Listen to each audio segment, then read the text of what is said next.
Hola a todos, bienvenidos a una nueva inmersión aquí en The Deep Dive. Hoy nos vamos a sumergir en un mundo de Don Quijote de Miguel de Cervantes. Ah, Don Quijote, una obra maestra. Exacto. Para esta inmersión has explorado varios capítulos, ¿verdad? Sí, una selección de momentos clave, desde las aventuras en las ventas que le imagina Castillos, Las ventas. Ya me río solo de pensarlo. hasta sus reflexiones sobre la caballería, el amor, y por supuesto sus encuentros con personajes inolvidables como Sancho Panza. Un personaje que da para mucho, sin duda. Y todo esto en español, el idioma original de esta joya literaria. Claro, porque Don Quijote no solo es una gran historia, sino una obra fundamental para entender la literatura en español. Exacto.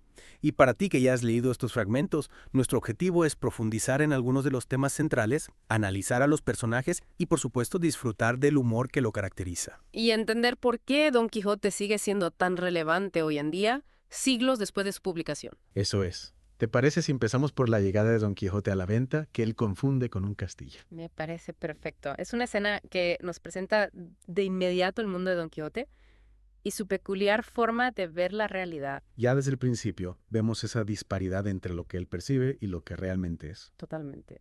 Su preocupación por Rocinante, por ejemplo, es un detalle que nos dice mucho sobre su idealismo. Sí, ella describe a Rocinante como la mejor pieza que comía pan en el mundo, cuando el ventero no parece compartir esa opinión.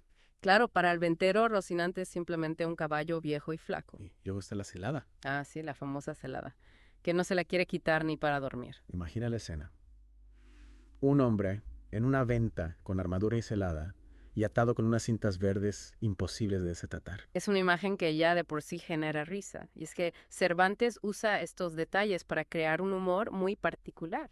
Un humor que surge del contraste entre la visión idealizada de Don Quijote y la realidad más prosaica que lo rodea. Exactamente. Y la reacción de los demás personajes, que le siguen a corriente, añade otra capa de humor. Algunos por cortesía, otros para burlarse de... Sea como sea, todos contribuyen a crear situaciones realmente cómicas. Y no olvidemos su lenguaje arcaico y sus maneras ceremoniosas. En un entorno tan común como una venta, eso ya es de por sí gracioso. Totalmente. Y es que el humor en Don Quijote no es solo para hacer reír, sino también para invitarnos a reflexionar. Sobre la naturaleza de la realidad, sobre la locura, sobre el poder de la imaginación. Exacto. Y hablando de imaginación, pasemos a la escena de la biblioteca de Don Quijote. Así, donde el barbero y el cura examinan sus libros de caballerías. Esos libros que han llenado su cabeza de fantasías y que en cierto modo son la causa de su locura. A locuadas qué títulos se mencionan. Claro, Amadís de Gaula tirando a Blanc.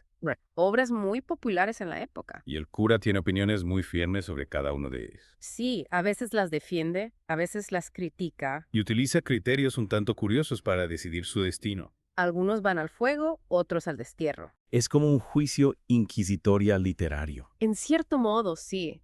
Y esto nos dice mucho sobre la visión que se tenía entonces de la literatura de ficción. Había un temor a que estas novelas pudieran influir negativamente en los lectores. Y alejarlos de la realidad, como le ha ocurrido a Don Quijote. Pero al mismo tiempo se reconoce su valor como entretenimiento. Es una visión ambivalente, como suele ocurrir con las formas de arte populares. Y hablando de visiones ambivalentes, ¿qué me dices del encuentro con los frailes de San Benito? Ah, esa escena, donde Don Quijote confunde a los frailes con encantadores. Y se lanza al ataque sin pensarlo dos veces. Sancho al principio duda, pero luego se une a la lucha. Con la esperanza de conseguir algún botín, claro. Como siempre, pensando en lo práctico. Y las consecuencias no se hacen esperar. Los mozos de los frailes le dan una buena paliza. Dejando a Sancho sin aliento ni sentido. Es una escena que nos muestra, una vez más, el choque entre la fantasía de Don Quijote y la realidad. Y las consecuencias que puede tener ese choque para quienes lo rodean. Y también nos dice mucho sobre la naturaleza del idealismo de Don Quijote.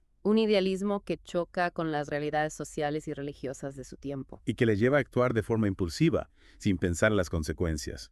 Y a Sancho también, en cierto modo. Pasemos a otro encuentro memorable, la pelea con el vizcaíno, Ah, sí, un personaje que habla una mezcla de español y vasco. que tiene un carácter bastante peculiar.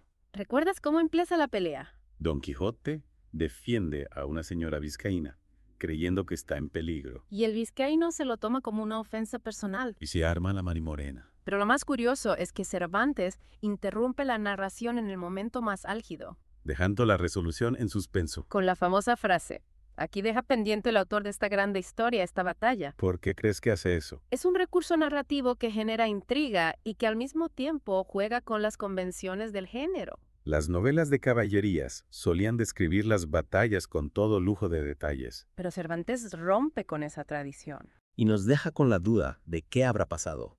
Es una forma de recordarnos que él es el autor y que puede hacer lo que quiera con la historia, Y también podría ser una reflexión sobre la propia naturaleza de las historias. que a veces quedan inconclusas, como la vida misma. Hablemos ahora de un momento más ligero. Los intentos de Sancho por contar una historia. Ah, sí, la historia de las cabras. Un desastre narrativo total. Sancho se pierde en los detalles, se contradice, no sabe cómo terminar. Y Don Quijote se desespera. Él espera una historia con un propósito claro, con una moraleja. Y Sancho le da una divagación sin pies ni cabeza.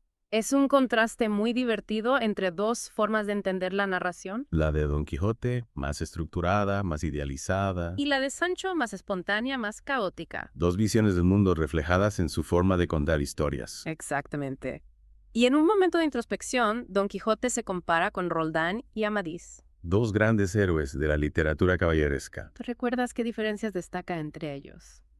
Rondán era famoso por su locura furiosa. Y Amadís, por su amor melancólico. Don Quijote se siente más identificado con Amadís Porque su Dulcinea no le ha dado motivos para la locura de Roldán. y decide imitarlo, retirándose a la peña pobre para suspirar por su amada. Es una escena que nos muestra su idealismo amoroso.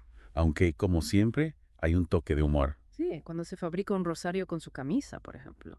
Es un detalle que nos recuerda que, a pesar de todo, Don Quijote es un personaje muy humano. Con sus contradicciones y sus momentos de lucidez. Y llegamos a la escena de los leones. Un episodio que ha pasado a la historia de la literatura. Don Quijote, con su habitual valentía, desafía al leonero. Y le ordena que abra las jaulas. Sancho, por supuesto, está aterrorizado. Pero Don Quijote no se inmuta. Está dispuesto a enfrentarse a los leones. Pero los leones no reaccionan como él esperaba. Uno se queda dormido y el otro ni siquiera sale de la jaula. Es una escena que nos muestra la futilidad de los ideales de Don Quijote. Y la diferencia entre su visión del mundo y la realidad. Y también es una escena muy visual, muy impactante.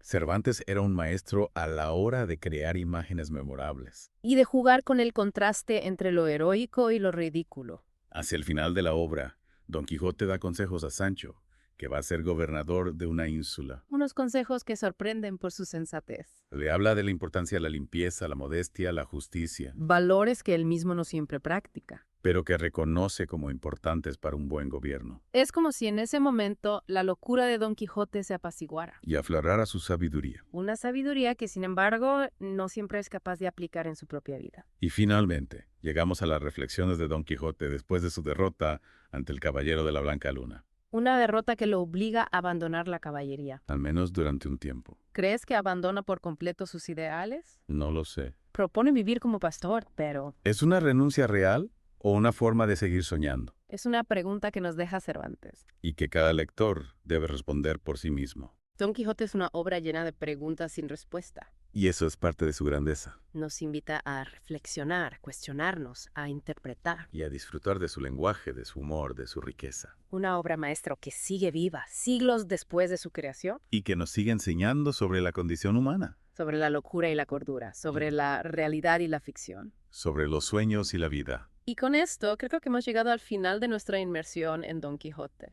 Ha sido un viaje fascinante. Lleno de aventuras, de humor, de reflexiones, Y espero que te haya inspirado a seguir explorando esta obra maestra. y a descubrir por ti mismo la riqueza del universo cervantino. Gracias por acompañarnos. Hasta la próxima.